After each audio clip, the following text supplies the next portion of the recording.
Hi, I'm Kevin Matthews, Scottish film fan living in England, and this week I may not be as complimentary about Stranger Things as I was last time, but I do have three very specific compliments I will be delivering before this episode is over. Whether or not Dave wants to hear them, there'll be three very specific compliments, and I'll be interested to find out whether Dave agrees. I'm Dave Gray, and this week I learned if you call yourself Mr. Whatchamacallit, you're still not allowed to hang around the school playgrounds.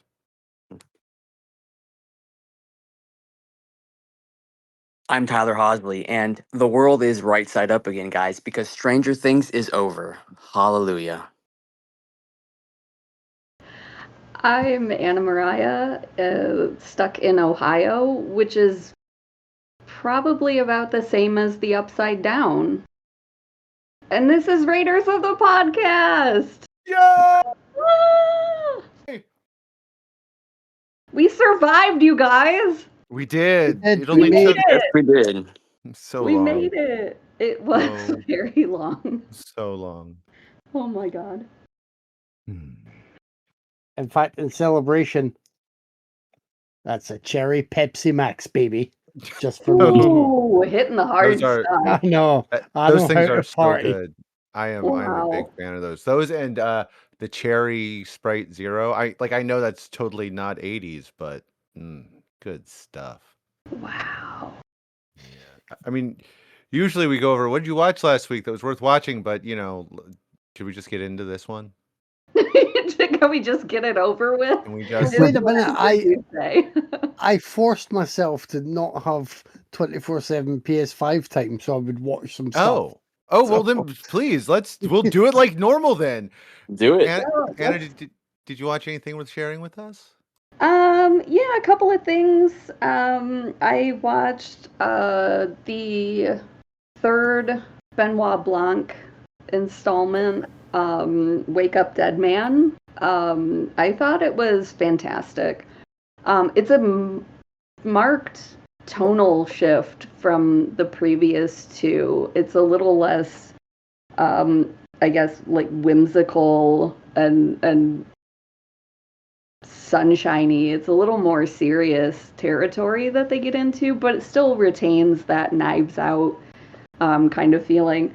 I really enjoyed it. My mom declared it her favorite of the three, which I thought was interesting. I thought she would have liked the first one because of Chris Evans in that sweater, but hey, people can change. I also watched, I forced myself to just get it over with and watched the last Conjuring movie, which was terrible. What a terrible movie that was. But I think the nicest thing, this is what I said on Letterboxd, is that the nicest thing I can say about the Conjuring films is that they do an excellent job of whitewashing the Warrens. That's really about the nicest, and I can't really say much more about that whole series, but that movie needed so much editing. Oh god, it just went on forever. Let's see. As far as like new movies, I spent a theater day with my parents. My dad really wanted to see the new SpongeBob movie, Search for SquarePants. I don't know why. I guess we saw the trailer and he just lost his mind and thought, we've got to go see this movie. And I also wanted to see Anaconda. So we spent the day and just kind of turned our brains off and enjoyed Anaconda and SpongeBob. The thing that I liked about Anaconda is this is not a great movie by any stretch. But it was really a love letter to like DIY filmmaking. And I really enjoyed too how they kept reframing what they were doing as like a sequel and a reboot and a reimagining and going through every like classification. of this type of movie possible. But it was entertaining. It's very, very stupid. But if you saw any of the trailers, you should expect exactly that. And the SpongeBob movie, we really enjoyed that a lot. We laughed throughout the whole thing. It's SpongeBob. Again, if you've seen the trailer, if you've ever watched a SpongeBob, you're gonna kind of know what you're getting into. The surprise for me was finding out that Mark Hamill plays the Flying Dutchman in it. Also in a live action sequence, they've heavily made him up. So 2025 felt like a real banner year for Mark Hamill. So bring back Mark Hamill into these weird character roles in the movies. I also rewatched all of the Evil Dead movies up to this point. That was for AC's Horror 101 Friday Night Frights podcast. That's a soon-to-be-released episode. So I don't want to really get into those. Although I will say I watched Evil Dead Rise for the first time as part of this, and I just didn't really care for it. To me, that one and the 2012 Evil Dead reboot, they're so joyless. There's something that they can't capture about that original run of 3 movies that they don't really have the spirit of Evil Dead. They're just sort of like movies that have like Deadites in them, but they don't have that sort of demented glee that the originals have, that Sam Raimi is so good at capturing. And then also just kind of like a couple of revisits. I rewatched A Hard Day's Night because I was scrolling through Criterion looking for something to watch and just sort of hit play on it. That's a delightful, chaotic little joint. We watched Baron Munchausen, The Adventures of Baron Munchausen, not too long ago. And in that spirit, I was like, we should rewatch Time Bandits, which I think is one of Terry Gilliam's great films. Just a completely delightful movie. I love watching that. I love watching Ian Holm as Napoleon in particular. Every facial expression that he makes, every comment about, I love his line about, like, he just wants to watch little things hitting each other. Don't we all? Who amongst us doesn't want to just watch little things hitting each other?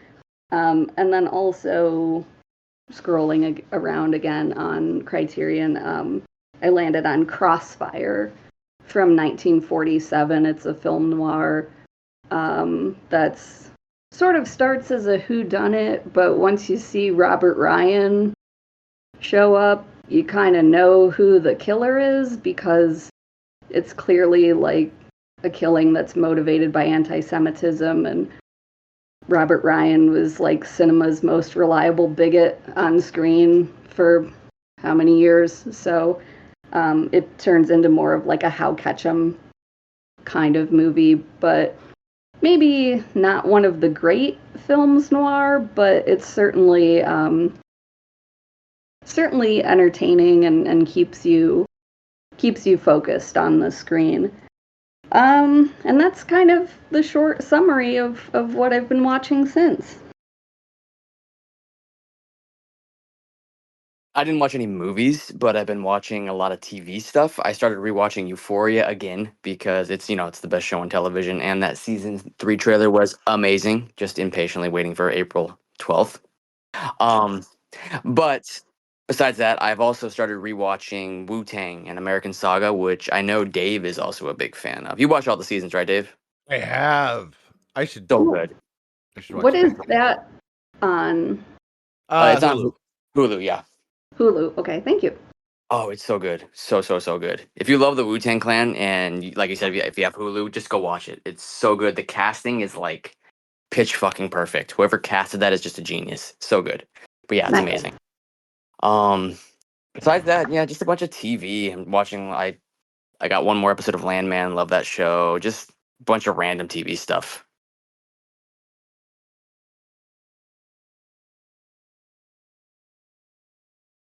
Uh, I've watched a lot of stuff, but it's stuff I can't really talk about quite yet because one is for a future. Well, several were for a future episode of Aaron's podcast, but I also watched Wake Me Up, Dead Man, and I agree with your mom. Yeah, I think it's really solid. I also have never seen a movie. I mean, it's been a very long time since I've seen a movie where the lighting is just as much a character. Yep. Well, it's also got the most solid mystery of the three. I did not like, and I'll say it. I'll say it every time, and I'll say it loudly. I did not like Knives Out or Glass Onion. They're childishly simplistic in their view on things, and this one is not. And that goes a long way for me. Knives Out and Glass Onion just totally missed the mark for me. It pointed at things, and ah ha ha, but it didn't stick its rhetorical points, and this one does. I agree. It's a much more adult, grown-up take on it, and I think it is great. And I also think it's one of the best performances I've seen Daniel Craig give of a character who is essentially uh, a self-important version of Inspector Clouseau up till this point. Yeah, he's kind of a caricature of something. Yeah. So this was a really good measured performance. Although I did like his one little moment when he finds the pipe organ at the end and cannot resist playing the start of like the Phantom of the Opera. That I was like, okay, that was a nice little tension breaker. Yeah, that is a good one. I also I watched some noirs because I always want to see noirs. I watched the 1947 classic Kiss of Death, which it's Richard Widmark. I always say it wrong. It is a good one with a jewel thief and Victor Mature, and it's a solid one. Who doesn't like a good noir? I know I do. That was one that they showed at Noir City, Detroit last year. So that was really amazing to see on the big end. I mean, like Victor Mature is not really what one thinks of as a great actor. He has a presence in every movie, and there's something that kind of draws your eye to him. But this might be like one of his, I don't want to say best roles. It's definitely a really good performance from him. And this was, I think, Richard Widmark's first film. I think this was his debut, and he crushes it. Like, he's so incredible in this role. In this, I mean, nobody's really the good guy or the bad guy here, but he's definitely the antagonist. And I love that there's the through line from like him to Frank Gorshin's performance of the Riddler. It's like where it began, you know? Yeah. Well, it's a Henry Hathaway, and I think he's a director at that time that doesn't get enough credit these days. Because he also did Sons of Katie Elder and Niagara and the original True Grit. Yeah. Dude Yeah. made some solid stuff and just does not get the. I mean, he was kind of among giants, so like I get it, but Yeah. made some good stuff on his own. Hmm.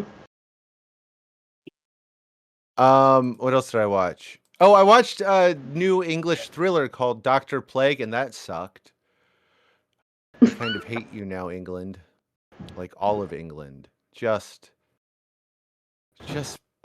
it was just bad. It stars Martin Kemp. No, Peter Woodward. Martin Kemp is in it though.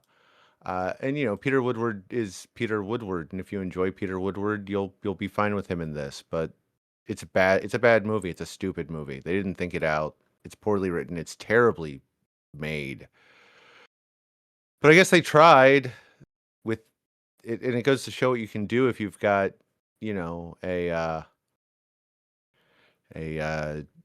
slightly above bargain basement spirit Halloween plague doctor costume, and you live in England, because then you can just say Jack the Ripper a lot, and folks will go, "Oh yeah, okay."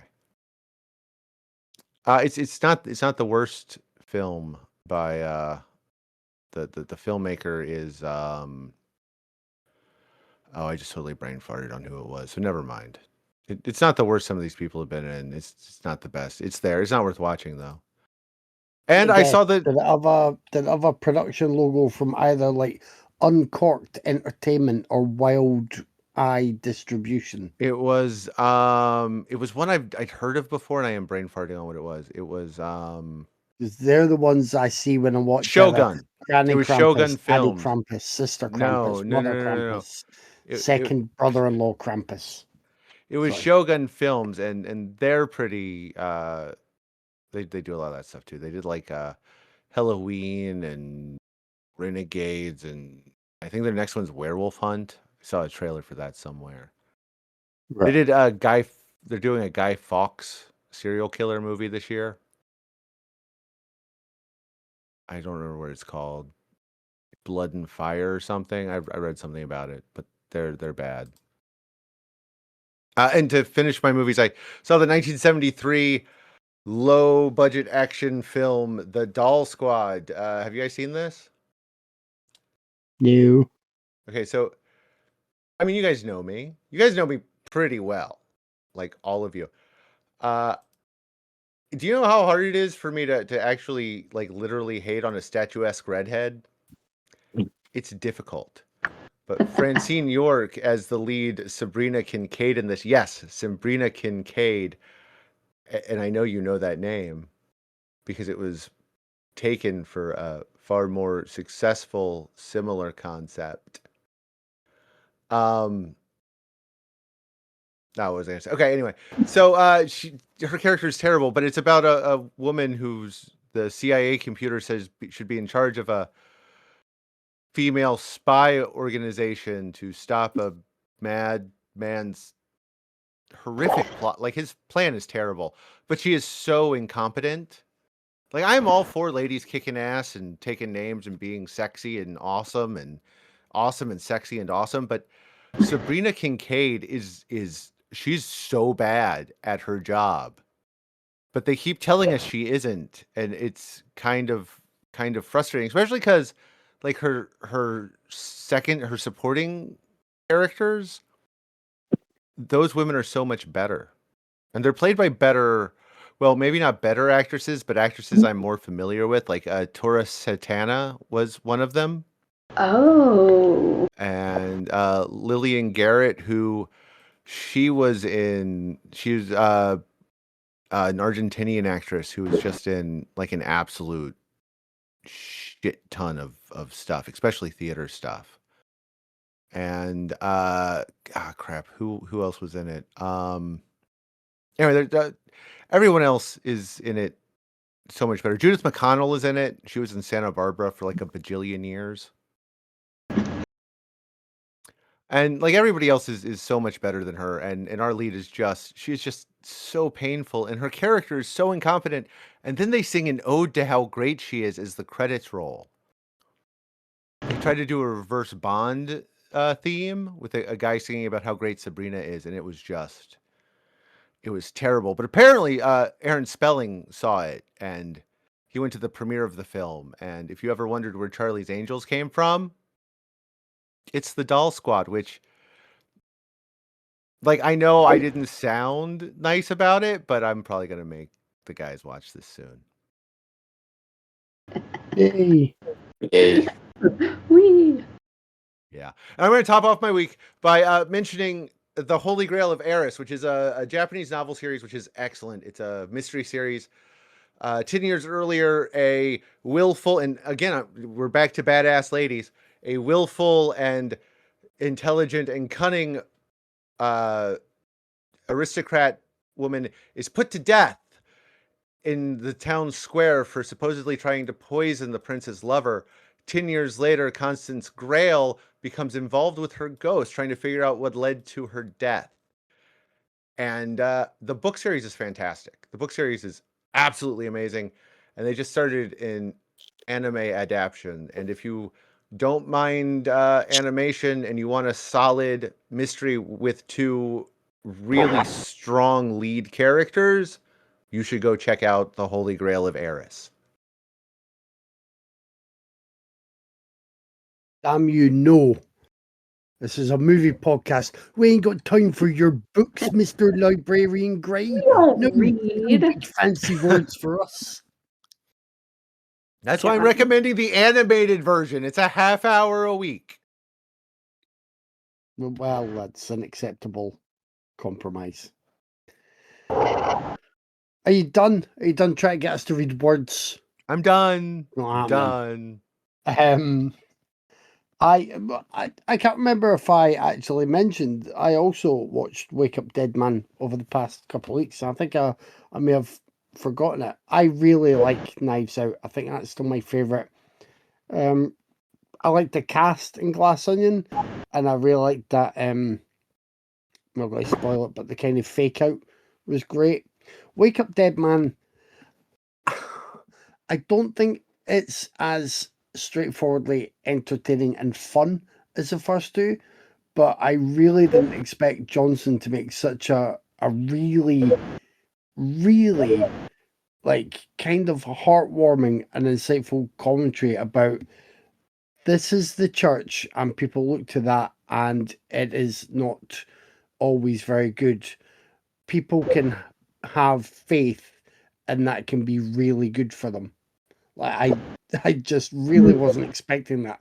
I knew the sort of some of the themes going in, but I didn't expect that to be such a strong thing running through it, which was like it was great. It was some of the best stuff I've seen that as someone who doesn't like the idea of organized religion shoved down my throat, but respects people who maintain their personal faith and use that through their life and act on sort of good thoughts and a moral compass. Like it worked really well for me in a way that other potential handlings of the material really wouldn't have. So yeah, that was great. Another thing that I finally got around to though that was really good was Predator Badlands. I mean, it's very different from Wake Up Dead Man, but that is, yeah, I think I like that more than Prey. It took the Predator series and I think it pushed things a little bit more compared to like Prey was really good and it felt different because of the setting and what it did, but it was basically the same kind of, Predator movie, a scenario with Predator dropped into it. And Predator Badlands just does enough that feels a bit more different because you're on side with the Predator more, because it's a very alien world there, and because you have a character played by Elle Fanning that's a really like good juxtaposition, and she has no legs for most of the movie, and there are a couple of really inventive and enjoyable action beats in this. And I've heard other people praise this, but I haven't heard enough people go about how brilliant the score is. I mean, it's fucking superb. Might be one of my favorites of the Predator series, and maybe of recent movies. Have you guys seen this? Have you heard the score for it at least? I have. I loved Predator Badlands. I thought it was fantastic. I love the Predator series as a whole anyway, but yeah, Badlands is definitely near the top. Predator 2 levels of good for me. I haven't seen it yet, but I have been hearing a lot of really good things about it. Yeah, I put it off after how much I hated the animated one, so. Yeah, that's fair. I mean, I liked the animated one more than you, but I did feel it was it made some odd choices, and yeah, that is absolutely fair. This is absolutely like Trachtenberg. I feel personally does a lot better with the live action features and taking something that is fully fleshed out for feature length rather than doing something that's a weird mix of fan service and also kind of fan spoiling moments, as I thought happened in the animated one. But even, I mean, if you don't get around to watching this yet, try and listen to the score. Again, it's really cool. Like really, there's probably better words I can use to describe it, but it's really cool. So there's that. I wanted to see. I forget his name. I'll call him Mr. Sisu. I wanted to see Mr. Sisu in his second feature, uh, killing lots of bad people. So I watched Sisu Road to Revenge. I bought both Sisu movies, just a digital bundle, because I really enjoyed the first one anyway. And Road to Revenge is even more ridiculous, and like he's basically he's kind of a mix of the Roadrunner and the Wile E. Coyote in the way he just tries to rampage through this uh, violent killing spree with flagrant disregard, really, for the limits of his own body and pain and the peril of death.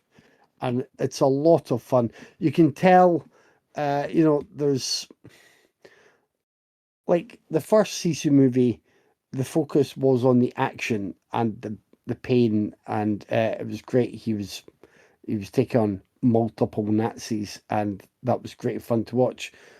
But this one, you can tell it's been slightly streamlined. Like Stephen Lang is the main baddie here, so he has a sort of that role, and that makes it almost like, I guess, a more comforting, easier watch for those who still might be put off by the idea of something that might have subtitles or like just might not have everything in place exactly as they want it.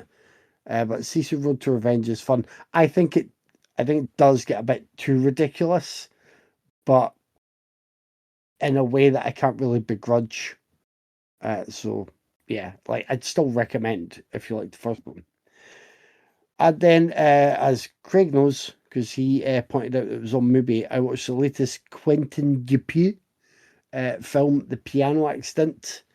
Has anyone else watched this yet? I know it's very recent, I think, but it is Quentin Dupieux, and it does star Adele Exarchopoulos. No, haven't seen it yet. I thought Tyler might have got to it already. That's 'cause I know the guy that he did liked- Rubber, right? It is Yeah. the guy that did Rubber. Okay, I have not seen that one, but I will watch it because I love Rubber. I And saw it.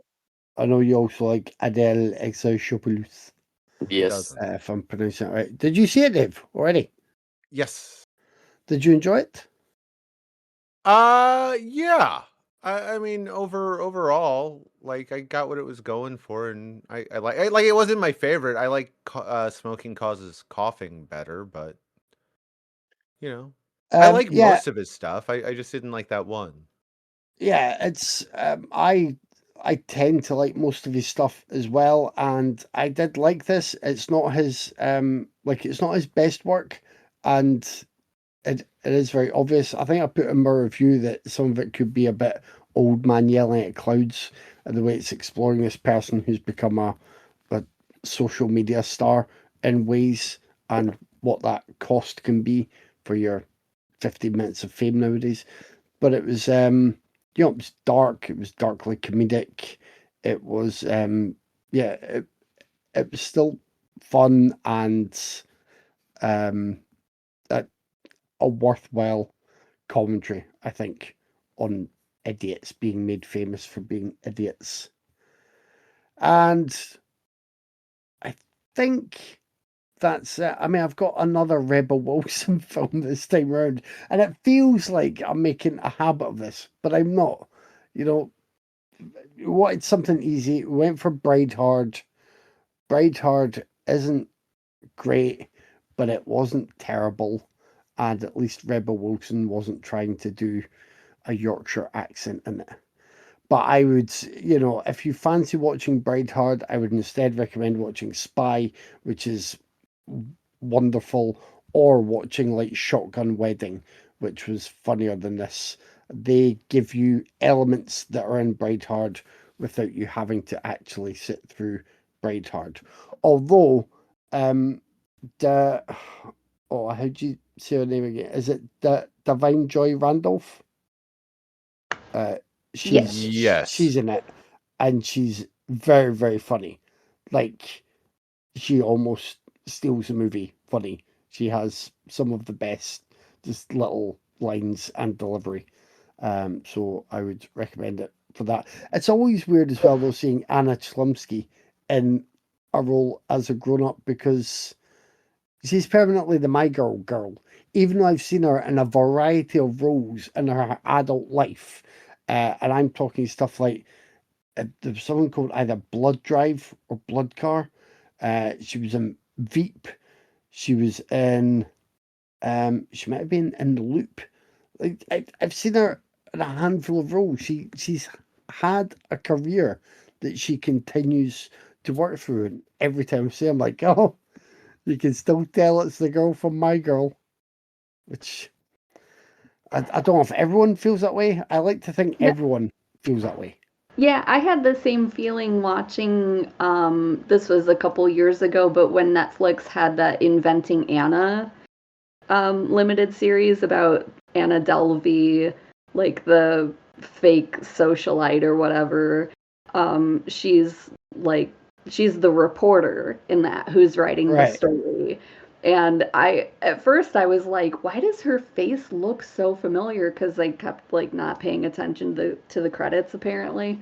And it was just making me nuts. And I'm like, shouldn't she be younger? And then I was like, oh my God, I knew. And then it connected. I was like, oh wow. And she's great. She's like a really like reliable, solid actress. She is, yeah. I'm not taking anything away from her acting prowess whatsoever. It's just like she still has enough in her face to look like when you spot it, you're like, oh, it's her from My Girl. But Yeah, she has been a fully fledged adult for many years now. But she's at that point where you can see every age range that you've kind of grown up seeing her as. Yeah, it's the eyes. It's her, like she has those kind of big expressive eyes that have not changed at all. But it's like, oh wow. Like I think it's because it also makes you remember that you're just as old too. Like, yeah, oh yeah, there's that too. So you enjoy the comedy, and then you get this slight feeling of melancholy by the end. You're like, why am I suddenly considering my own mortality again? right. Yeah, I I just feel watched better fucking Bride Hard. right. And then that was it. I think we all watched a show as well. Yeah. This week, we took one final trip back to Hawkins for the second half of the final season of Stranger Things. If you go back 3 weeks, you'll hear our thoughts on the first half of Stranger Things, which I'm going to be honest, it was a fairly mixed bag. But this week we're going to discuss chapters 5, Shock Jock, 6, Escape from Kamatots, 7, The Bridge, and chapter 8, the finale, The Right Side Up. You know what? I'm never sure how to approach these, so Can I just say, yeah. I may be forgetting. were any of us right with any of our predictions, or did we give them far too much credit when we started to think up ideas? I was right. Think... What? Yeah, because no. Okay, you go, Dave. What were you right about? Okay, so, well, like they didn't do time travel, which I thought they would. I was like, Right. 100% Yeah. going to do time Yep. travel. Same. But they ended with a D&D game. Saw that coming. Mm. And everything was from Vecna, which I saw coming. Mhm. And the Mind Flayer. Like, remember season 2? We haven't talked about this thing in 10 fucking years. Fuck you. So, and that they wouldn't kill anybody. I was like, there's no way they're going to fucking kill anybody. So, Yeah, that's true. That we did, and then we made a bunch of predictions, and nobody was right. I still think Hopper should have bit it. yeah, Mhm. Hopper should have died. I really wish he had. Joyce deserves better. Justice for Joyce Byers. Joyce does deserve better.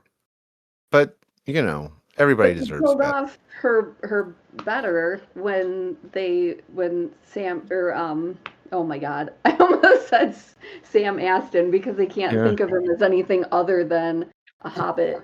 That's horrible. That's yeah, terrible. Sean Astin. Yeah, they like Although, to be fair, at least she didn't go all the way back to Mikey.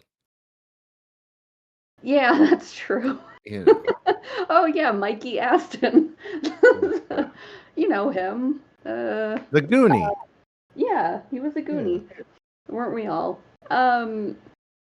Yeah, I was actually. I mean, are we gonna talk about these in order, or are we just kind of? Oh no, I think we're just gonna go with vibes. We're freeballing it. Yeah. We're gonna freeball because if we go in order, there's nothing. Here's okay. Not to cut you off, I'll let you go in a second. But the problem with this whole second half is bullshit fucking happens, and if we go episode by episode, we're just going to be repeating a lot of the same. There's not much to say here, so so we'll freewheel. Let's freewheel. Everything was like filler into the last 2 episodes. Like just everything. Yeah, there was a lot of like just yeah, it was just filler, just fluff kind of stuff. It felt really drawn out. But I was gonna say, because we kind of started talking about like our death predictions, and then nobody died.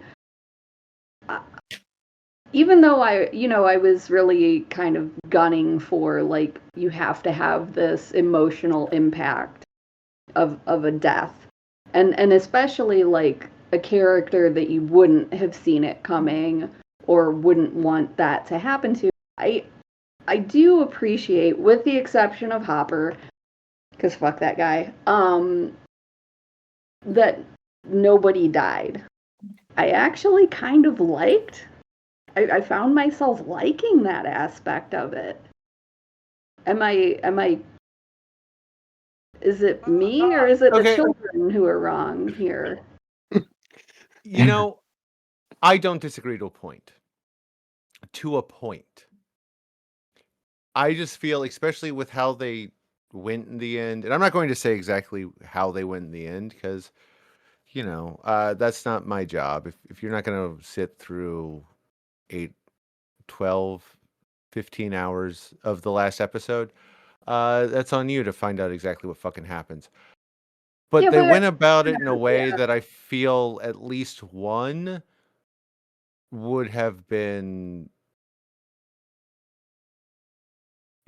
there would have been a price paid for taking that route. If that makes sense. Yes.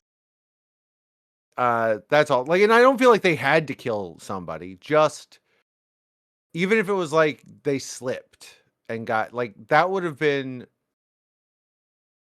at least something interesting that would have been a memorable effect. Because as it is, I just did not connect. And that's a different failure than having to kill them. But I feel even just letting somebody get injured, I feel would have brought the stakes in a bit more. And that's ultimately the big problem with this whole season. See, I have issues with I'm gonna skip to the end, but I'm not gonna spoil anything. I have issues with how they handled a maybe death. I won't say there was a maybe death in this, but the scene right before it with the kissing and the crying, and I'm like, you don't do that unless you're going to fucking do it. Does that make sense? Like, I just that really made me mad. Like, if you're gonna go through that whole 5-minute scene of crying and kissing, and then you don't follow through, it kind of makes me mad. But that's just me. No, I think here's where I'm gonna just kind of say I think we should totally talk spoilers. As if you haven't seen it I at think, this point, you're not going to. Yeah, that's yeah, true. I Okay. think we have to. I feel like let's um, just All we'll right, do then. the spoiler then I'll- warning for everybody. Now, If okay, you're listening, ta-da. awesome. Then I'm going to throw it out. Yeah, just the call fact the that they episode decide spoiler things. to beat the fucking mind flayer to death, and nobody even gets like a scraped knee, is Mhm. kind of shit. Yeah. Yeah. That undercuts any kind of investment in it. And I'm not Yeah. saying they all needed to die. Just something had to happen besides the kids beat the giant monster with rocks. Yeah, there were like no broken arms, nobody twisted an ankle. Like that's kind of that's stretching it a little bit. Also, Nobody got like a great big bump on the head. no one even got a stitch. When No. someone's like, I'm going to No. distract the giant arachnoid creature over here, you just run up that canyon within a minute so you can be at the top dropping rocks. How fast can you run up a fucking canyon? Like, that was quite a distance. They're not Yeah. all 3-minute, 100-meter sprinters. Yeah, that part really kind of like I was like, no, wait a minute. Like they're talking about okay, you and you get up there, and then they're just there. Yeah. And I was like, there's not even a moment of like, well, how? You know? It's just like, okay. And then what, they just magically fucking fly? Or like, If someone else had a power and did the ET bit again, then fine. But like, no, they're just going to run up there and pretend that distance can be covered in a minute, are they? Yeah. Annoying. That was really annoying. But I must say, I kind of agree with Anna, but maybe from a slightly different point of view. Like, by the end, I didn't really mind that we'd been wrong with her predictions of deaths, because it's almost like that, you're being so uncool that you kind of seem cool in a way. Like they just leaned into, this is nice. These kids are going to be playing D&D again. It's all cozy. Oh, these kids are still together, and I was just like, yeah, let the kids just stick together. Yeah, it was kind of a nice, like, okay, it's a little charming in that way. And then the handoff, right, to the next generation was like. I mean, you say handoff. You could also say more endings than Return of the King. Oh my fucking either God. one works. So Either way like, works. yeah, so when I thought, so it's I think it's like the first episode of the second half. So it was episode 5 where Holly and Max get their respective entry points back into into the right side up, out of Vecna's grasp. And they have the most Midwest goodbye scene. Like, if you're not familiar with a Midwest goodbye, like, and this is a real thing. It's not just an internet meme. I live in Ohio, and this is what it is. You don't just, like, say, okay, it's time to go, and then everybody puts their coats on and leaves. There's, like, a process of, like, new side conversations that start, and, like, it continues and can be like 5 minutes long, and there will be several times where people will say, well, I really gotta go, and then it keeps going, and then people like follow you to your car and continue the conversation. And then it finally is over, right? Then the leaving actually commences. And that scene where Holly and Max, Max is like gassing up Holly, like, you're strong and you can do this. And it's very sweet, but it also takes for fucking ever. And you're like, God, you're gonna miss your window of opportunity. Like, you're never gonna be able to get out of here. And if you've ever been trapped in a Midwest goodbye, when you just want to go home, it's exactly what that scene feels like. So if you never make it here for a visit to experience one in real life, you've pretty much experienced that in that scene. And then the final episode does, like, it's like an hour, literally an hour of Midwest goodbying. There's like so many endings and so many, well, all right, it's time to go. And there's one more thing, and you're like, holy shit, I'm never gonna get out of this. Like, you start to feel a little trapped. Was it nice to have like all these individual little closures and things? But Sure. it was closed. Was it? Because But like it was, half of them are well, totally not needed. no, they weren't necessary. It was like, okay, that's neat, but it didn't feel crucial. A lot of it did not feel crucial.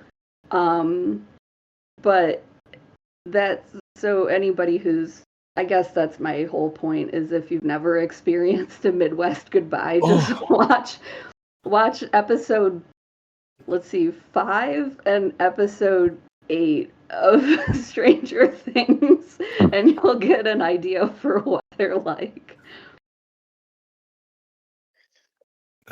Can I just roll a dice at this point and Yeah.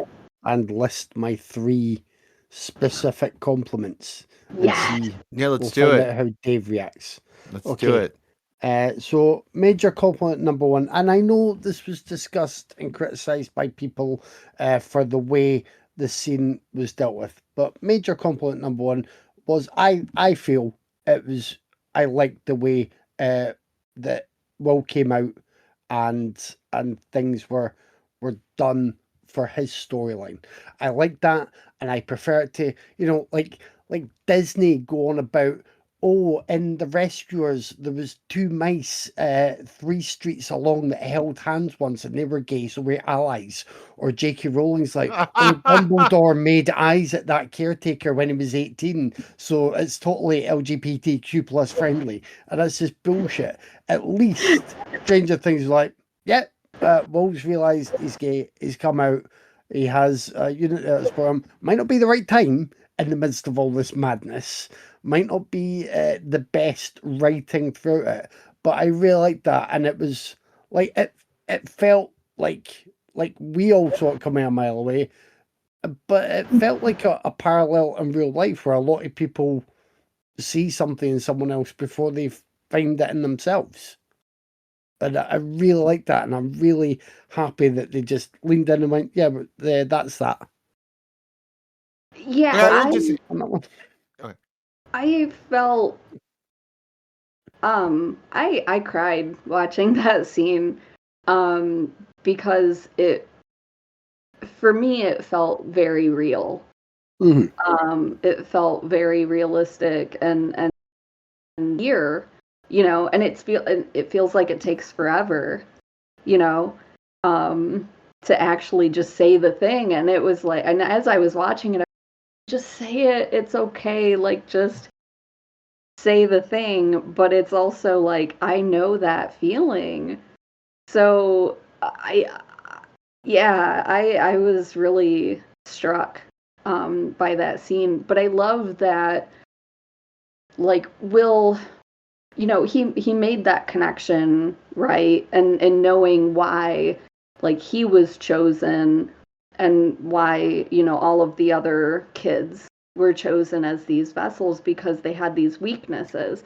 And he knew that thing that for him, closeted, was a big weakness that could be used against him. So him, making that statement out loud, coming out to his friends and his family, was just one less thing that Vecna could use against him. And I thought that was really well done in the scheme of the show.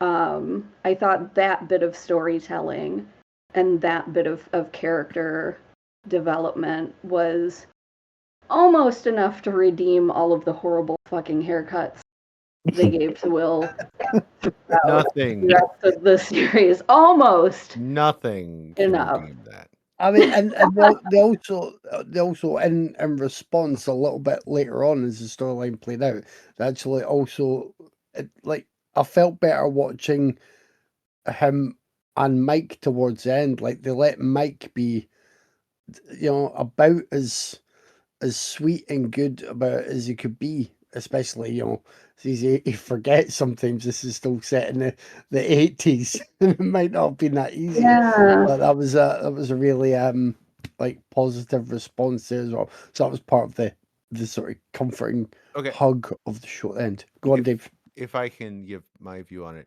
I liked the individual scene. I did. I also got a little misty-eyed because when you see a bunch of people crying in a group and group hugging, I go, oh my God, I wish anybody cared if I lived or died like that. But, then like I got over it quick and I thought it is kind of, it's a little that they're linking the powers to queerness again, but, whatever. That's a little problematic. Let's be fair. Especially because they kind of, don't know how to handle things. It was a good scene. It was, but For some reason, I never equated the powers with queerness. I equated the power with him being that first link from Vecna, but then being able to trust in himself and fully open himself is what helped him more. I know you might say it ties together, but I never I didn't pair the two things up, intertwine them. I just thought obviously one, like they both sort of came about separately, but ended up being part of Will. Which I get, but also I think it should have been in the first half of sets because it's pretty much the only emotional moment in this second grouping. So putting it where they do, it kind of then makes the rest of it feel, what's the word I want? It's kind of a downshift almost. Yeah. After that, like there's not another big emotional or big like cathartic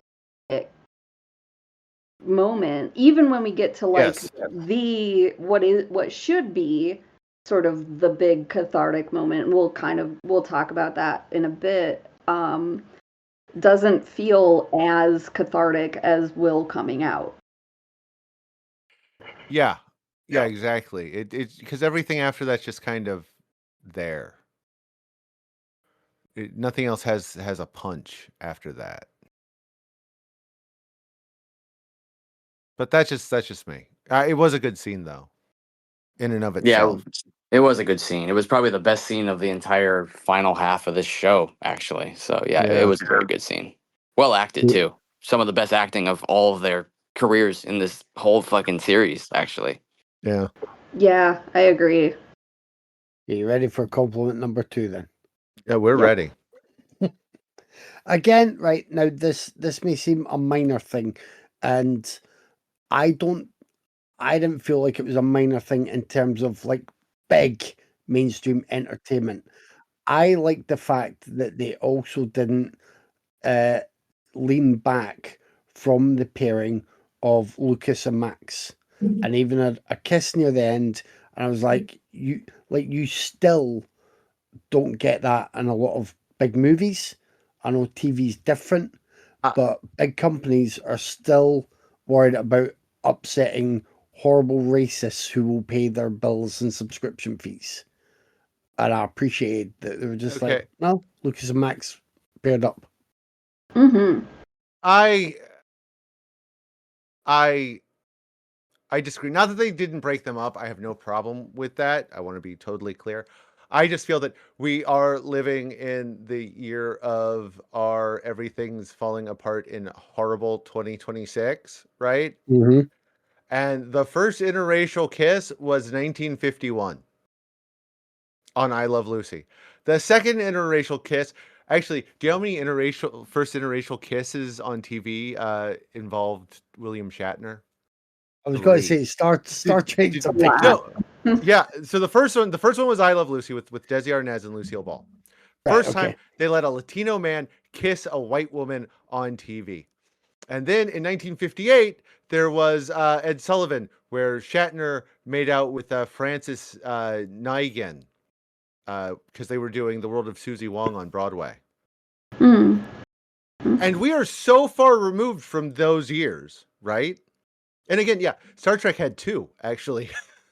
Both Mirror Mirror had the first woman on woman. No, Plato's Stepchildren. No, which one was it? Anyway, there was one where Chapel and Uhura kiss on the lips. 2 women kissing on the lips in 1967 on TV. But it was because like one of them was like actually another character, right? Am I remembering right? No, you're they're just buddies. There was just a friendly kiss between friends. Oh, okay. On the They bridge. were all It's a Shatner. He throwaway whips a thing. mask off like a Scooby-Doo villain. Well, then Shatner Shatner placing has a his lips couple on because everyone. he kisses Nicole Nichols in Plato's Stepchildren, and he kisses I will think of it, Barbara Luna in Mirror Mirror. That's why I was getting confused. But it's the one before Plato's Stepchildren where Nicole Nichols and oh fuck, anyway. Majel Barrett. Yeah, Majel Barrett. Thank you. I could not think of the name Majel. Maybe it's the Tholian web. I should know this. This is me. I'm talking about I women thought kissing you were on a TV in Star nerd. Trek. I know. What the fuck, man? I'm failing so hard. You're dropping so many points. So many points, motherfucker. It's like Sonic getting hit and all of your nerd rings are flying out. Nancy Sinatra and Sammy Davis Jr. I know way too much about interracial kisses on TV. Kissed in 1967 and Robert Culp, and again France Noyen did in 1966 on I Spy. So like in 2025, 2026, this should not be a fucking thing to talk about. Well, It should be like, well, fucking dumb. And I'm not. And I get your point. Streaming and movies have been blurred, and I can't remember what documentary I was watching. I'm just saying that I hate that we live in this timeline. Ari Belafonte was in. That's what I'm saying. But it was on about like Will Smith. If Will Smith has a romantic lead in a movie, to this day, it's still basically they can't pair up Will Smith with a white woman. That's my point.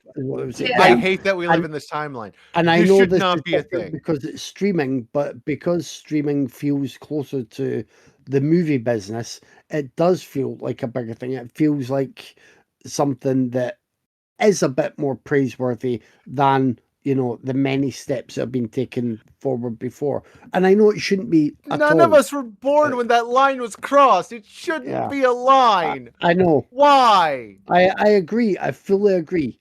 But I have to admit that was like good for them to just keep, because I did think but within the last 3 episodes there would be something separating Lucas and Max to like give them a get out clause, so it'd be like, oh, we don't have to like work around that with upsetting the racists that might still want to watch Stranger Things, but they didn't, and I was really happy with that. I mean, yeah, I get your point and I agree, but like that shouldn't be a thing, That's my problem. Yeah, but it was one of the dozen ending scenes that I didn't mind because it just had them kissing at the cinema, and I was like, hell, that's one end scene that's fine. Yeah, and I mean, like you were saying with like Will and Mike, like that friendship being okay for the 80s, right? So like this is still sort of, it's Indiana, for God's sakes, first of all. it's Indiana in the 80s, and they're in like a small town. So I see, to Kevin's point, I really see like it was nice. It's a nice bit of like fantasy for that time period and area. And yeah, I mean, I agree with Dave too. Like, this shouldn't be remarkable, but we do live in this timeline where it is, unfortunately, a thing that we still go like, Dave, I don't know. Like, it's because David Bowie died and Prince died, like, within a month or something of each other. Like, and after that, that was it. Like, and now we're here. So just deal with it. Like, I'm trying, but I shouldn't. I know. I can still admit disappointment in humanity, and that's what I'm doing. I'm sorry. I'm disappointed in humanity. That scene has to... You've always been disappointed in I mean, yeah, okay. There was a time before David Bowie died. There was this time in 1986 where I was at a Toys R Us, and they had a procession of He-Man characters come through, and I got my picture with Skeletor, and that was the one moment when I was not disappointed in humanity. I don't actually remember it, but I have the Polaroid, so it happened. Oh man! Now we looked back, and it was just some glue sniffer they were trying to hurry out of the store before he stole more Nintendos. It's just some really skeleton looking bum. Right, well, you may disagree with the third point more strongly, because I was really pleasantly surprised that there's a moment in the last episode, and I think it was Will talking to Vecna, and I was like, here we go. This is where they have the villain have the last minute heroic turnaround, and they didn't do it. And I was just really happy that it didn't. And that was almost as much of a surprise as any potential deaths, because the way so many of these shows and stories have gone lately is you either give your villain a last minute heroic turnaround for if you want a spin-off or just to keep the merchandising going even more, or you do your villainous end and then have like 3 shows that are all different backstories about how they were once decent and they only became a villain after hardship. I know we got scenes seeded throughout about the young kid and what happened, but the point was at the end, Vecna was like, no, that I really want this. Like, you can all like go to hell. This is what I really want. I'm really enjoying being this bad, and I still want to get y'all. And I like that, and that's a very minor thing, but I appreciated that as well as a little like it. Again, it felt almost like the being so uncool that feels kind of cool, just compared to everything else that has been out and about in recent years. What say ye? I actually have a very solid and cogent point to that. Okay. But I'm going to defer to Anna and Tyler on that one first. You mean not making Vecna a Yeah, hero? not doing the redemption arc.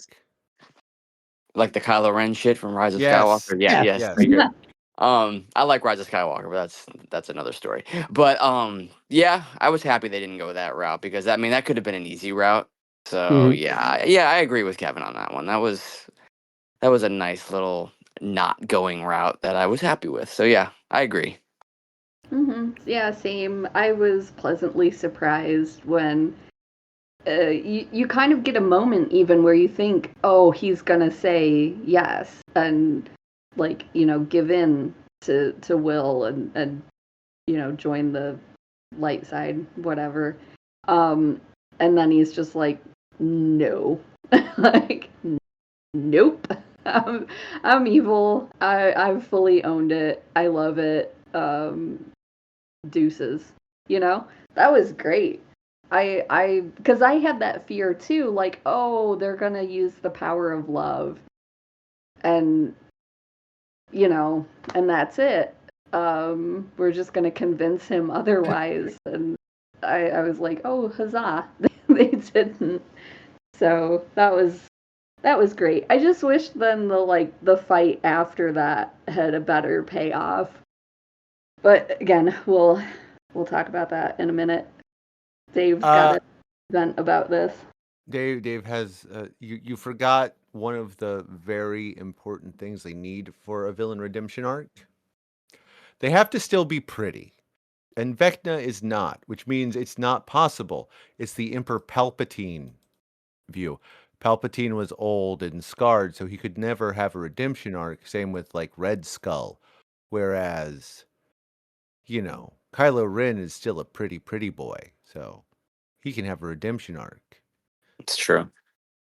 Bucky is a pretty boy, so Oh, despite he's the fact that prettiest of boys. yes, he can have a redemption arc.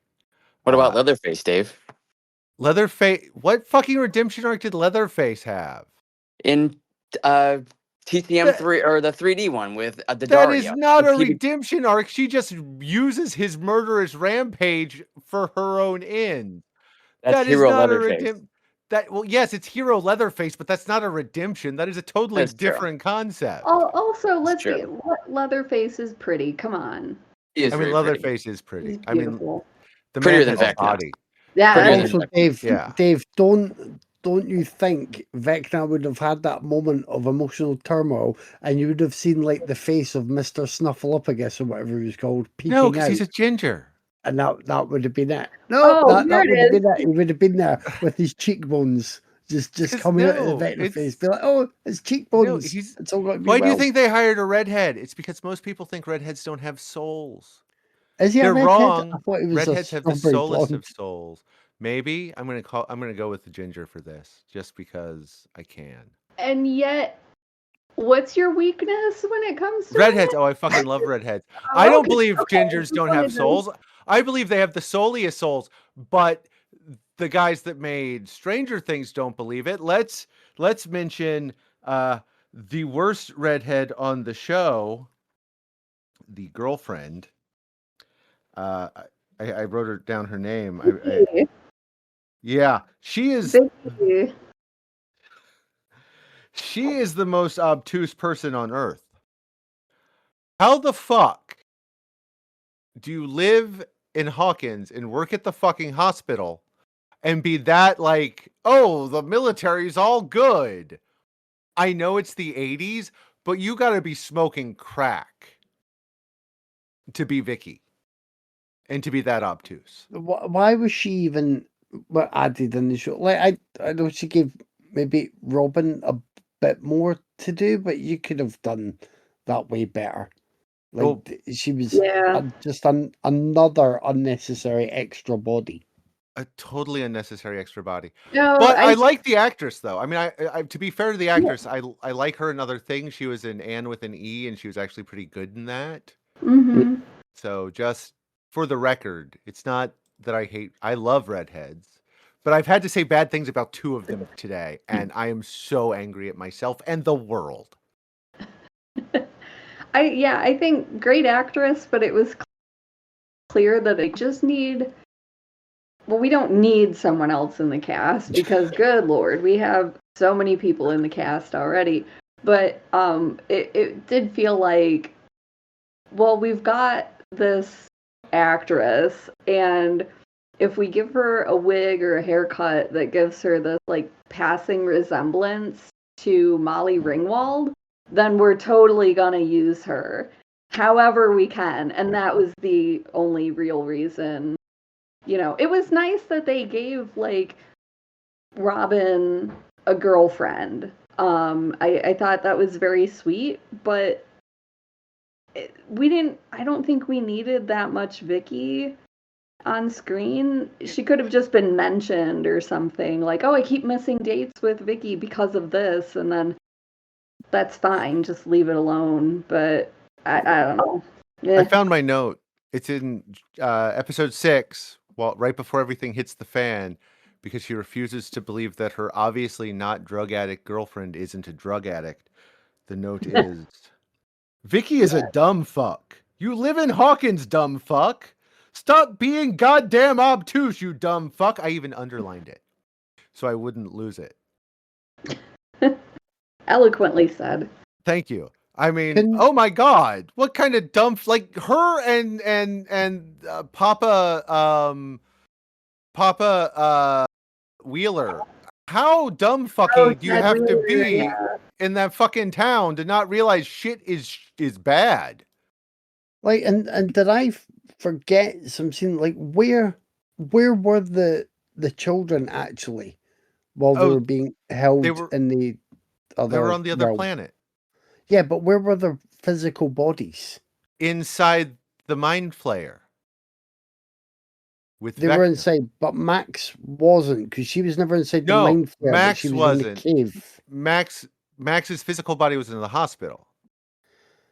So you think, so she's in the cave, so Vecna knows she must be like in a coma for months, but isn't sure where to send the howling demogorgons in Hawkins, which is a small town with one hospital.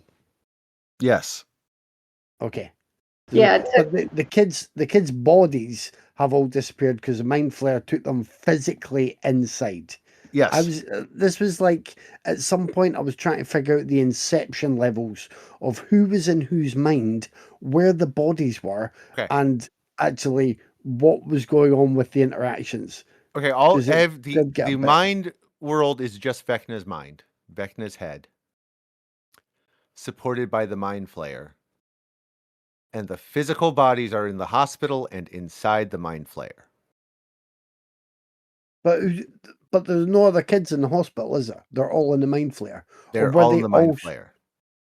Right.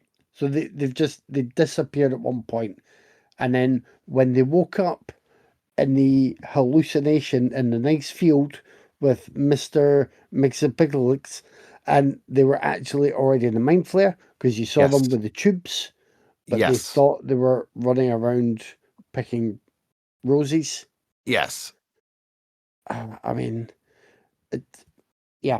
And then the other stuff is the bridge, so that's the melty gooey stuff, and they were there. That's the upside down. That's a separate thing. Right, okay. I think I'm eventually getting there. It was... yeah.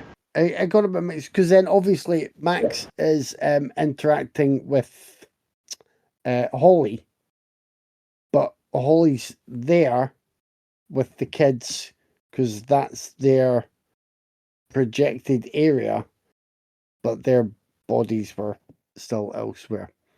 Yeah, I think I've got now. It's clear as viscous white melty plastic.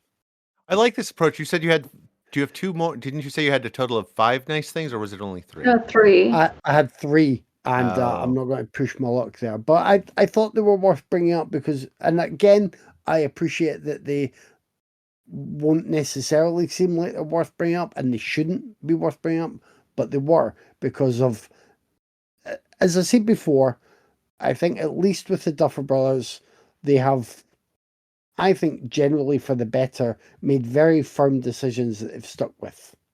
Now, there might have been other things that's chopped and changed, and they might not have always known the path ahead as well as I thought it did, according to people who saw a documentary about the making of. But I like that they made some firm decisions that they stuck with in that regard. Can I now mention the most insufferable thing in this second half of the season for me? What? Nancy and Jonathan.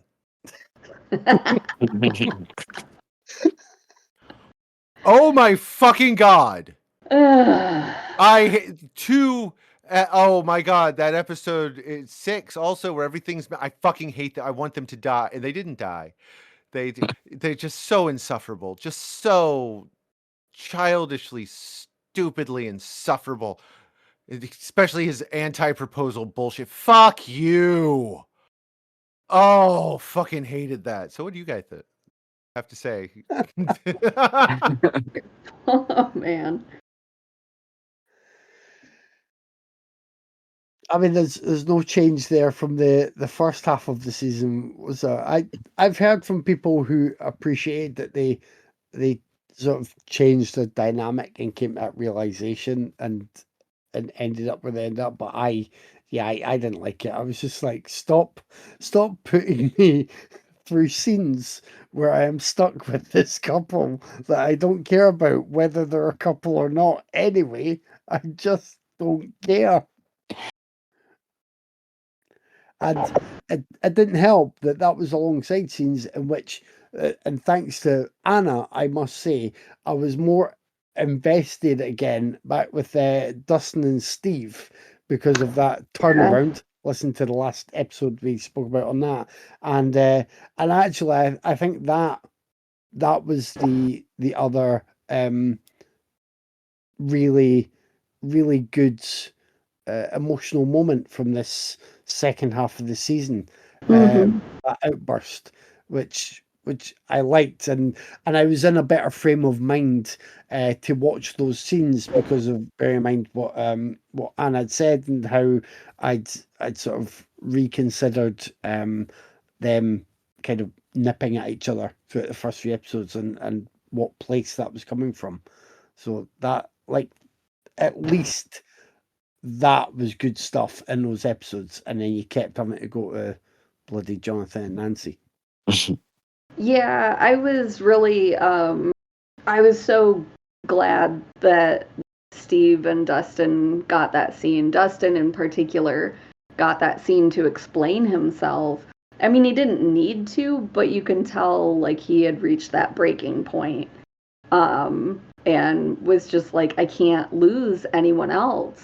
And like having that scene right up against that whole Jonathan and Nancy thing was like, it was like night and day for me. And can I just say I really hated that, like, you know, she's like I never liked the Clash, which I strongly disagree with, but everybody's different, it's fine. And then he's like, I hate pink, so I threw away one of your sweaters.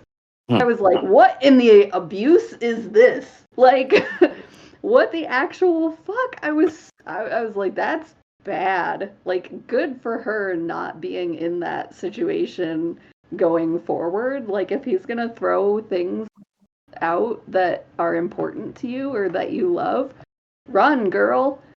So yeah, that was just awful. But yeah, that scene where Dustin is like you can't make this like jump, you know, we can't build a ladder bridge to cover this chasm, like you're gonna die and I cannot lose you. That was the other big scene that I started to cry too, because it was like, oh God, you know, this poor kid, he's really seen a lot and he's had to deal with so much. He's had to deal with so much prior, you know, before the show even starts. He doesn't have a father around. We don't know the story.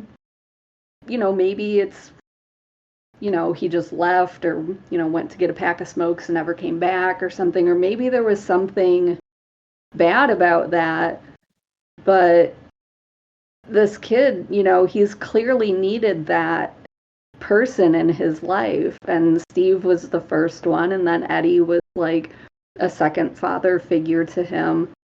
And that the emotional impact of that scene was, I was like, oh, thank God, you know, this kid can finally start to move forward from this. It was almost a relief. I couldn't tell if Steve meant it and was angry or was trying to kind of shock Dustin too when, you know, he blurted out about Eddie, you know, how he died, sort of the kind of pointlessness of it, or maybe shouting it out and being frustrated because they could all be heading that way. What do you think about that? I think Steve was just being a dick kind of in that moment, you know, and was like didn't know how to deal with it. or whatever, and was just like, well, if you're going to be a jerk to me, then I'm going to be a jerk to you. And he hits the exact wrong button. Yeah.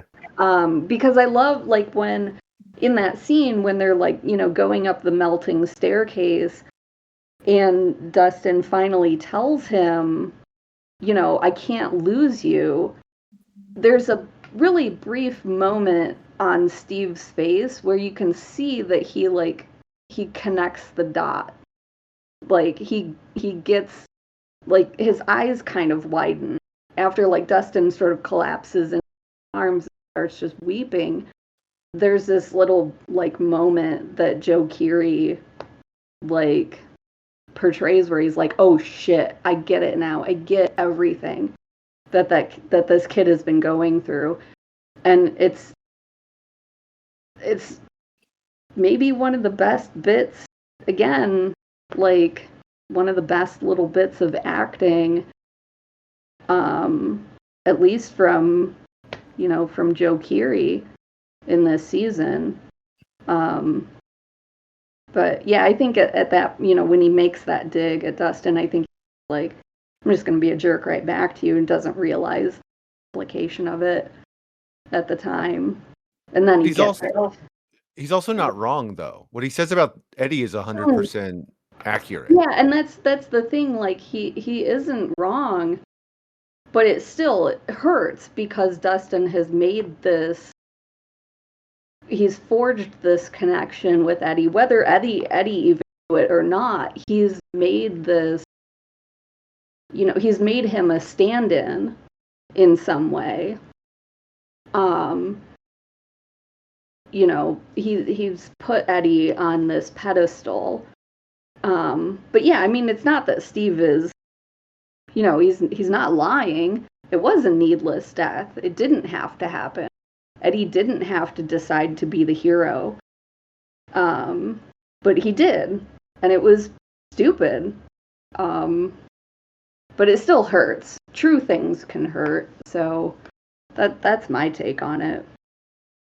Well, true things can hurt, but my point is I don't know if it's actually trying to hurt him, because even up to that point, they talk about how much back and forth there's been over the past year. And I think that's part of the problem with the pacing of this season, where instead of using that time to like show what life has been like for them, we jump in right before the penultimate moment. Because the season only covers, it's less than a week. It's a couple days.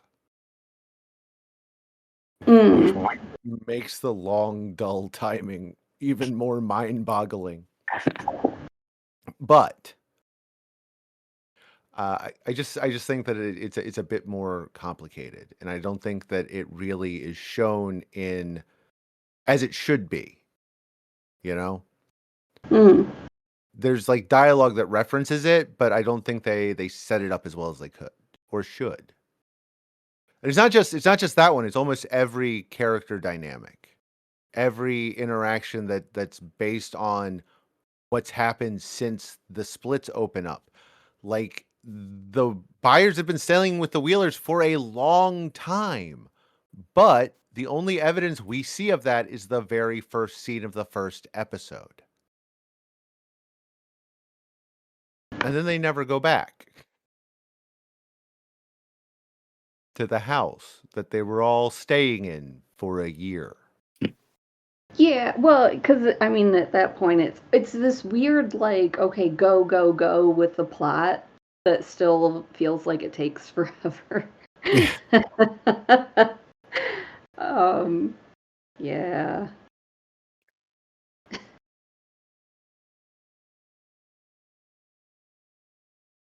Tyler is just basically almost passed out with happiness at this point. It's over. He's so delighted, ain't he? Oh my god, it's like I have like nothing to say about this show. But can we talk about something that was like wasted? Like, what the fuck was Linda Hamilton doing in this? Oh my god! Yeah. Oh my god, thank you. I was gonna bring that up. Same. Yeah, I don't fucking know. Like, That I was- just I just don't know. Yeah, I mean, I love her too, but just wasted. Like, just her character added nothing to this show. Like, just nothing. She could have been out of the show, and it wouldn't have changed anything. Her Yeah. character's only there so they can have 11 run off. Instead of realizing that the government has sunk way too much money into this bullshit Hawkins project at this point, because they'd be disappearing her with how much this has failed. Mm-hmm. Like, she would be gone. Yeah. I thought that too, and it's like, you know, you have this amazing like 80s icon, you know, and they wasted her so much. I was really hoping they were going to give her just one big moment, you know, just one cool scene. And it's like they forgot or something. Like they didn't know what to do with her, which is such a shame. Like you have Linda fucking Hamilton in your show. It shouldn't be that hard to figure out. Give her like something really cool to do. Give her like some really cool dialogue at least or something, and it's just they just have her standing there. There should have been, you know, when there's sabotage at a facility and all the specimens are breaking out, that should have been the moment. Get Linda Hamilton tearing through a facility full of wild creatures that are trying to turn on everyone that's near some. Get her doing that. She can still be a bad, but she has that badass scene, and Mhm. and that's it, because Linda Hamilton can like do badass in her sleep. So, but no.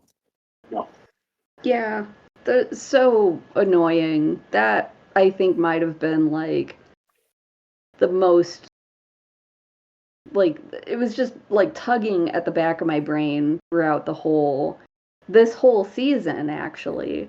Like from the start of season 5 all the way until the end, I was like it was like this, okay, watch, she's going to do something cool. And then it never happened. Nothing. Like, oh Nothing. You Yeah. imagine they're on the set and some runner's like, we've got Linda Hamilton for another day. Do you want to do anything? Like we could set up some squibs and stuff, some cool stuff. And the Duffer Brothers like, actually, let's spend 3 hours getting this fucking guy to say schnookums 5 more times. Absolute assholes. Fucking Murray. I did Murray. not Oh, like also- Murray by the end of this either. Yeah, I was really over him. There was too much Murray, not enough Linda Hamilton doing cool shit. Also, I was really disappointed that like Erica didn't get any more. Fucking be- Erica, man. I Think- love the character. I love the actress's performance. Yeah. And she is so backseated. Like, why can't she do everything fucking Vicky does? Yeah. Okay, maybe not have an Not- affair with a much older woman, but No. like she can be a candy striper. She can hang out with Max in the end. Like everything Vicky does could have been done with Erica with style and panache and attitude and, you know. Yeah, and have been so Fun. much more interesting to watch. Yeah, I was so disappointed that they really sidelined this. So, I mean, she's so smart and so witty and is a badass in her own right, because we saw in like the first half, like that whole pie scene was amazing. Like, shut up and eat your pie, and then stabs the girl in the neck with a syringe. Like, that's the kind of stuff that you want to see from these amazing characters, and it was so sad that they sidelined her. Like, why? Why would you do that? We Because they need needed more Erica. Vicky. No, They needed we more Vicky and time to waste Linda Hamilton. Just have her standing there like looking angry and shouting at totally faceless and nameless. Like nobody in that the Linda Hamilton shit. Like I don't even remember any of the military guys' names. They're just guy 1, 2, and 3. Yeah, military guy. Yeah. Yeah. Oh man, did they drop the fucking ball with so much? It's just so fucking much. I was going to say the only spin-off I would enjoy would be centered around Erica, but no, I'd rather like they give, I think it's Priya Ferguson who plays her. I'd Yeah. rather they get her in something like the the Buffy reboot or something. Like, just get her in some other show where she can be just as good and have just as much fun, but doesn't stay anchored to the Stranger Things world. Yeah, I hope that she has an amazing and wonderful career and can continue to show us that she's this awesome badass. Like, Go on, I'm sorry. no, I was done. Go ahead. Oh, so the spinoff. Everybody knows they're going to do a spinoff, but fucking how? This is something else I deeply disliked with this season. Everything mystical and otherworldly and woo woo woo woo X-Filesy is Vecna. Everything. All the psychic people, Vecna. The Upside Down, Vecna. The monsters are, well, they're aliens, but besides that, like, it's all from Vecna. So what the fuck do you do if everything weird in the world is from a guy who's dead on another planet? I don't want a spinoff. Oh, they're doing it. They've already said it doesn't coming. matter what you want, Anna. Well, we're all getting the damn. Anyways, I don't want it. It's coming. I don't know what they can do, because they've jumped ahead in time. I was kind of keen on the Steve and Robin adventures, like a Scooby-Doo thing with Steve and Robin would have been super fun. And you can make it as lighthearted as that sounds. And then, special occasional appearances by Dustin and some of the other characters. But the Steve and Robin show would have been great. That's the only thing I think I would want to see.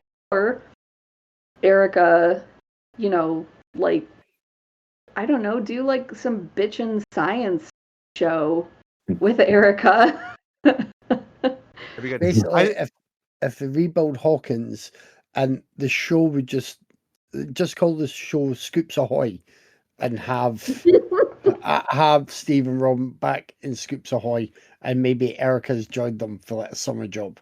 That's all we need. Yeah, that's it. I would watch that. So since I mentioned it without thinking, what's your spin-off pitch? Just which character and which brief setup? One line. Oh, I already said mine. So yeah, you did. I know. That's why I'm gotta go. waiting everyone else's. Oh yeah, I mean that's my Scoops Ahoy. Yeah.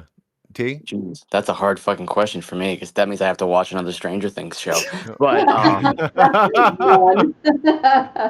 I mean, I'm just gonna piggyback and say anything with Maya Hawke because she is amazing and she was amazing in the show. She was kind of wasted again in the final kind of half of this series, but I will watch anything with her. And if I was forced to watch a Stranger Things spinoff, I would want Robin. So yes, Scoops Ahoy, more of that.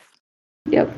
My prediction is I mean I watched the Scoops show far before this one, but my guess is it's Nancy doing a Kolchak as a reporter going place to place, hunting down weird mysteries. Or you don't think it's more folk that'll be coming up to try a bit of Dungeons and Dragons, like different Dungeons and Dragons groups, maybe? No, because there's literally a TV show. There's already enough Dungeons and Dragons web series. Okay. I mean, maybe, but I don't think that's what it's going to be. Speaking of Dungeons and Dragons, wow, that has taken off since then. My niece did her first game at the library yesterday. She's an elf ranger. She was very angry that I tried to talk her into being a dragonkin bard, which, Start your own game, dude. No, I don't want to. I don't have the patience for D&D. That's why I want to live vicariously through her dragonkin bard, which she was like, fuck you, I'm going to be an elven ranger. And it's like, well, fine, be simplistic. God. Let her be. She'll grow into it.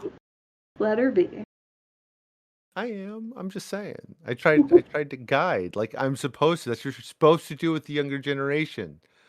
Lead them to where they'll be happier. Where I want them to be. Dude, you've met her. She is a dragonkin bard. That is, she just isn't ready to face that yet. She'll get there. She I'm will just get there. saying. I'm just saying. Dave doesn't want that. He just wants to walk past and sneer somebody's got still using the old 6-sided dice there, right? And then just walking away smugly. That's all he wants to do with his little bag of special dice. All right, let's see if Kevin rolled for perception and 1. So that was a fail, but good try, buddy. Sarcasm fail, Kevin. The dice don't lie. I'm sorry, Aw. bud. So we've got to talk about, because I've put it off a couple of times already. So, like, the big ending in terms of Vecna is, spoiler alert, dead. So everything about that scene felt like just a real like letdown to me. Am I alone in this? I feel like I'm No. not. It was just a big like. I mean, it was nice to see Joyce sort of finally become this mama bear that she's sort of talked about being. Like, she's so fiercely protective of Will, but she's just, it's a lot of talk, you know, up until this point. So it feels like it should be more of a catharsis, but it doesn't. It just was like, okay, that happened. No, and it underlines a lot of the series' weaknesses. Full stop. Is that a lot of it is just, you know, they like to talk. Oh, we wrote our Bible and we know exactly where we're going, but they obviously didn't. This is not a build-up ending. Yeah. This is not after 5 seasons, Joyce has exactly 2 scenes of motherhooding, and the rest is her being kind of emotionally abused by Hopper after Yeah. the first season. And it's not great. It's really not great. Wheeler got more mother Joyce did. And Mrs. Wheeler obviously hated her children throughout the whole series. Yeah, I love that Cara Buono described her as a functioning alcoholic. Which, if you kind of look back at that character, you really see you see that a lot more when you think about it. Like, she doesn't love her husband, she doesn't love her kids, she's just stuck in this suburban whatever, and she's coping with it through wine, a lot of wine. I like that she had that really cool, you know, like, sort of stay away from her, you bitch kind of moment. But I don't know, it didn't feel earned with Joyce for some reason. Yeah, it didn't. It didn't. It's not Winona Ryder's fault. It's No, definitely she's great. She has been the most disaffected mom for 4 seasons now. She Yeah. cared in the first season, and then she just lets her sons fuck right off for the rest of them. Like, she has nothing to do with them. How are you a protective mother bear if you have nothing to do with your children for 4 seasons of television? Yeah, it's so weird. It's such a weird choice to have her be the one to behead him and have all of these like little flashback scenes for everyone in there, like, you know, this is for this and this is for that and all that, and it's like, you weren't even like there. I don't know. Yeah, it just felt like a big fart noise. Agreed. That feels right. Yeah. Also, I have a question. It keeps like popping into my mind at odd times throughout this conversation. So, am I right that, so like Joyce and Ted and Karen Wheeler and you know, all of these people and Henry all went to school together? Yes. but they never knew that Vecna was Henry. Is that correct? Yes. Like, they never found that out. Well, I mean, I guess they had to have known because 11 knew. But they No, I mean, never... like, 11 knew, but she never... Because there was never a moment where, like, Hopper or Joyce or Ted or Karen or, like, any of these people were like, oh, we went to school with him. Like, but she always called, like, no, and I get what you're saying, but they had to have had that moment off screen, right? Because she's always calling him Henry. She never called him Vecna. She never called him One. Yeah, but she never said, like, Henry Creel. Oh, maybe. So did she not know maybe that he was Henry Creel? She only knew him maybe as Henry. Since all the attacks in the 4th season happened at the Creel house, one would think that hopefully Hopper is made that connection. I mean, I get it. Hopper is a shit cop. Like, he's a terrible fucking cop. I get that. He can't be that bad to be like, Henry, and everything happened at the Creel house, and I spent 12 years going to school with a man named Henry Creel who disappeared 4 years ago while working at the lab. I can't possibly be connected, could it?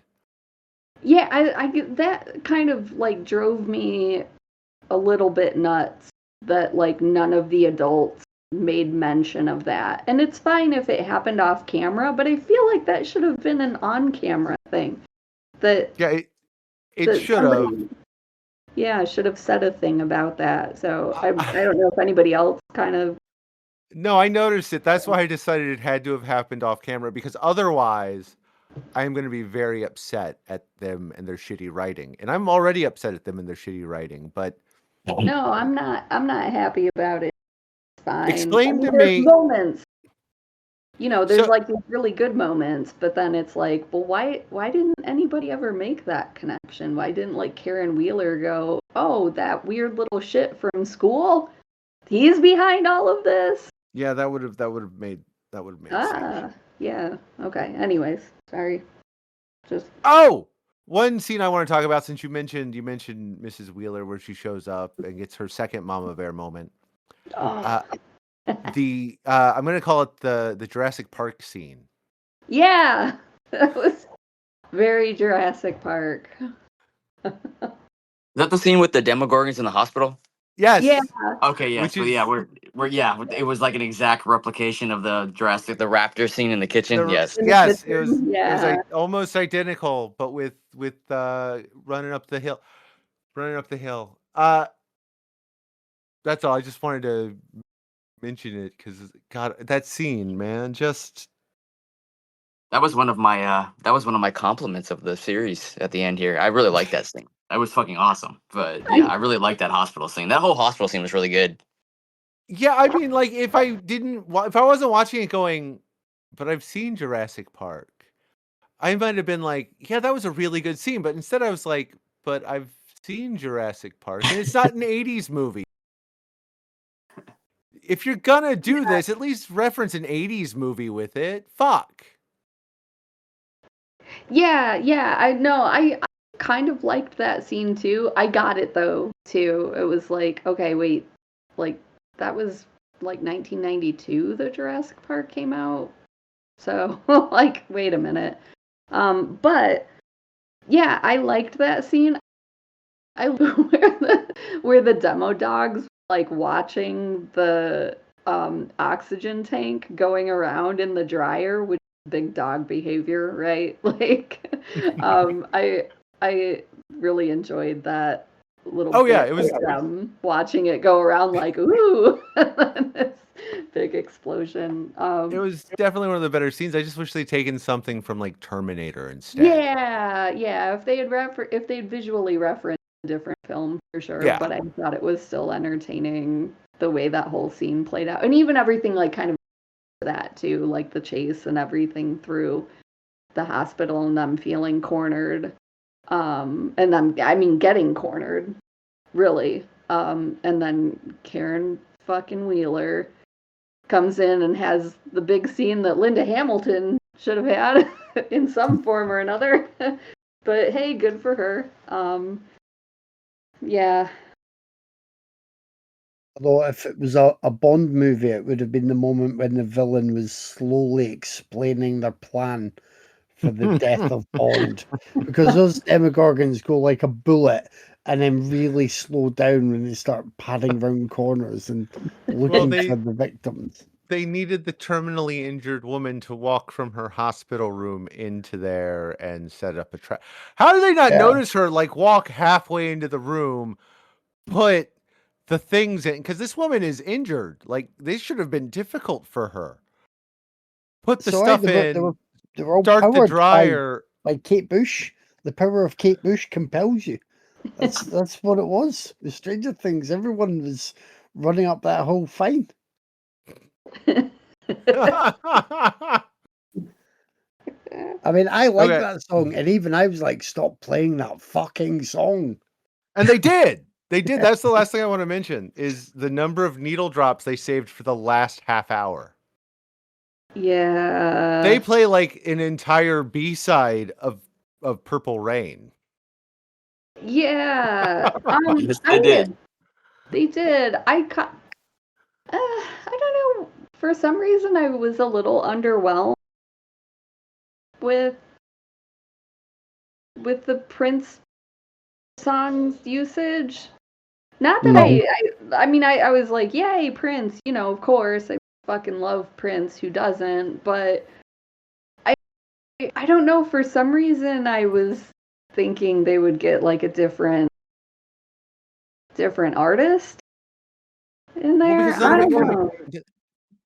none of it connects to anything. It's When Doves Cry, and then it's what was it after that? Purple Rain. Then it was actually Purple Rain, and then it was, God, what was it? Landslide, and then it was something else. Like, it's nonstop. You know, it's Iron Maiden at one point. It is nonstop. That whole ending, every scene has another needle drop. Like, they didn't spend a dime. There's what song is it they play in episode 1? I'd have to go look at my notes and go way back, but I don't have those notes with me.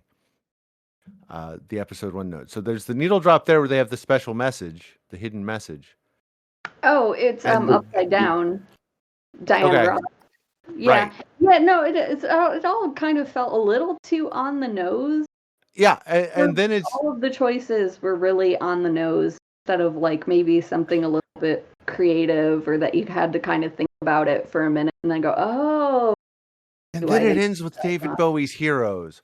What the fuck? Like, it is just like, I was already miserable and in pain, but when they just went for like they just pulled the needle drop disc out of their CD player in their car, because in my head the Duffers both drive 1994 Buicks. I don't know why, but they do. And they just tossed their, you know, Needle Drops Are Us samplers disc in, and they went, these are all the songs we're going to play at the end.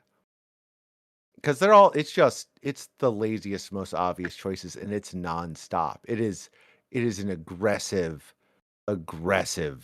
push. It feels kind of, yeah, there's something really cheesy about it, which I guess maybe if you're really gonna reach, you could make a case for, like, you know, 80s movies that also, you know, kind of have this cheesy ending song type of thing. But I don't know, it just didn't feel like, it kind of felt to me like, you know, every movie where they travel to London and it's like, we're gonna use London Calling on the soundtrack. And it's like, oh, really? Oh, London, and we only know one song that has London in the title or something. It was just a little bit like, just sort of a big sigh, which is disappointing because it's like, you know, Prince deserves better. David Bowie deserves better than this. I was a bit under the soundtrack this time around, and the song.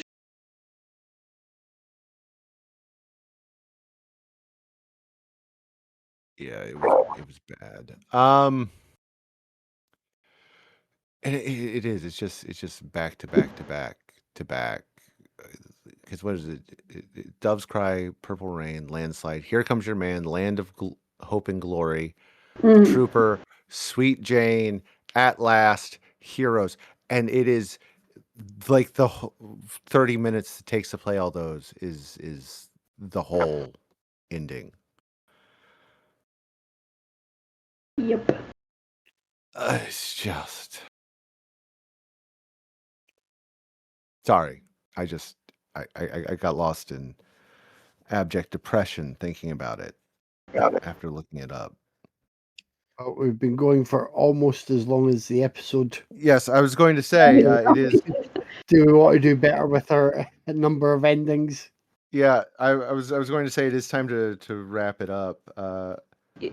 Yeah, let's not Final- Midwest goodbye this. No. I know. no. I know. Tyler was hurt by it and is happy that it's over. I don't know. I still had that sort of level of general satisfaction, and I think it's similar to how Anna was feeling that when I realised that nobody was really dying or nothing was going to have that big shock or punch, I was still kind of happy. I was like, all right, I may have thought I was getting some spice here or a bit of heat in this, dish that I'm being served, but no, here's this bowl of comfort food.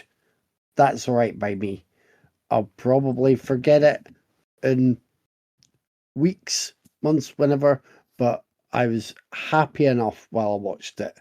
I don't think they gave us anything stellar, but I don't think they, fumbled everything badly enough to have folk up in arms, even though people seem to get some idea about a weird secret extra episode that put the fear of God into Tyler for a day or two. It did. It really did. No, I could feel you sweating at this side of the world. Oh God, no. Tyler knows there's someone out there trying to terrify him. But Um, I do. I think I don't think it was great, but I think it was good enough. And the fact that they did indulge themselves and let every character have a moment. By the end of it, I was like, if it were to feel like a proper full ending like this for this show before all the spin-offs that happen, then that's right. It's like let them have their moment in the sun. Anna, final thoughts?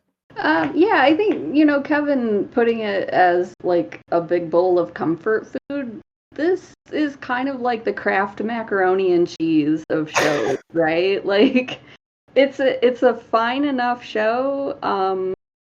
It's pretty good in the moment, that like craving, and then when it's done, you're like, it's you're finished with it, and it was fine. I don't have I don't have like big strong feelings about it one way or the other. I think I'm trying to remember like if I gave it a rating.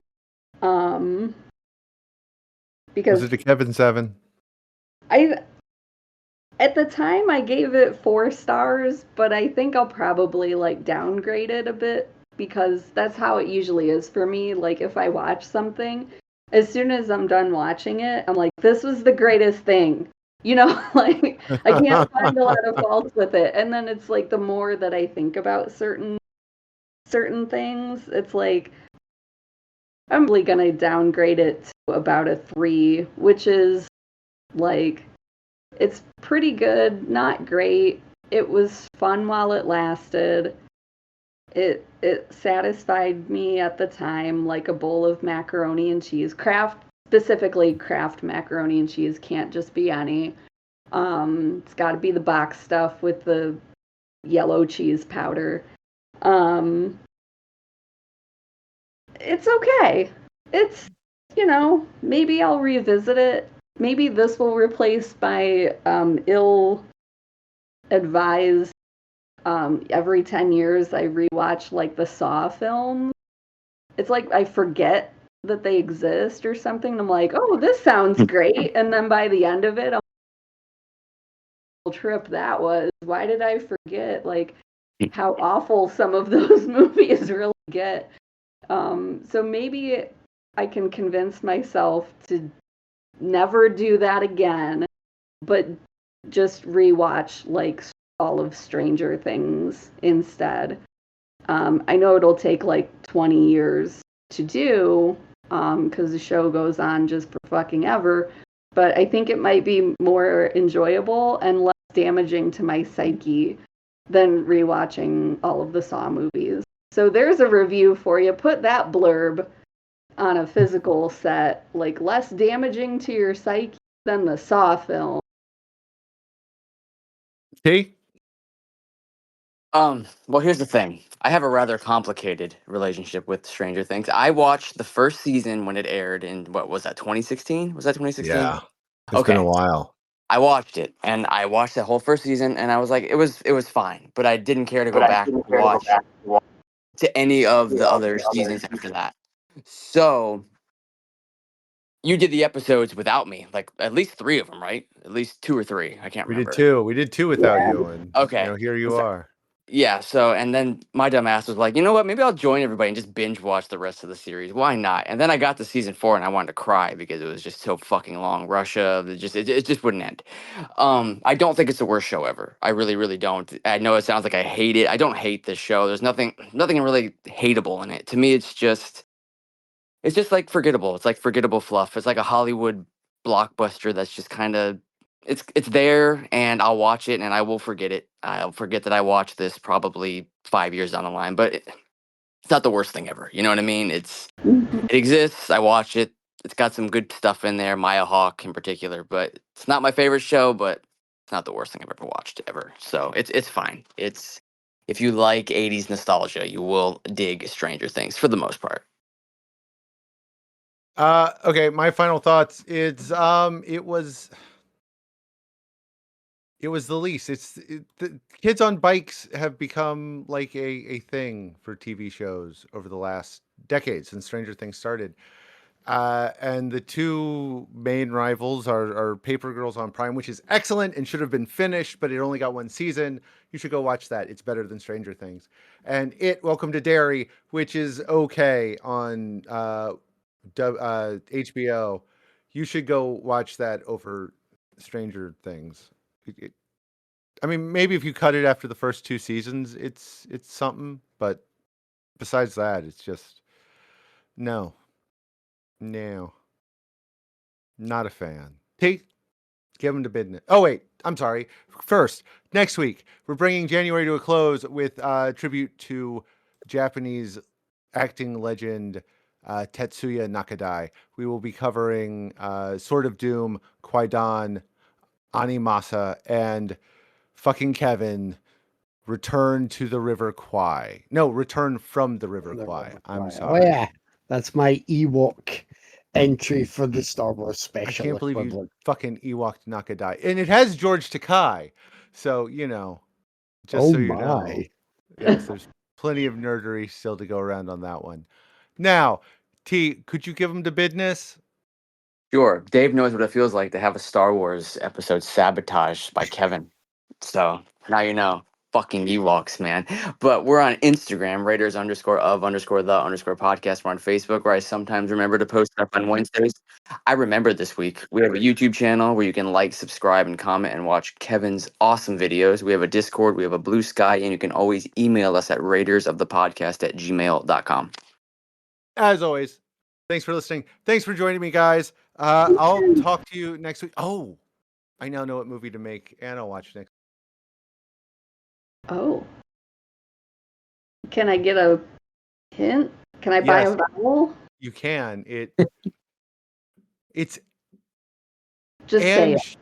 Okay, it's She Came Back. It's directed by Megan Follows, the first television Anne Shirley, and it stars Annabeth McNulty, the second TV Anne Shirley.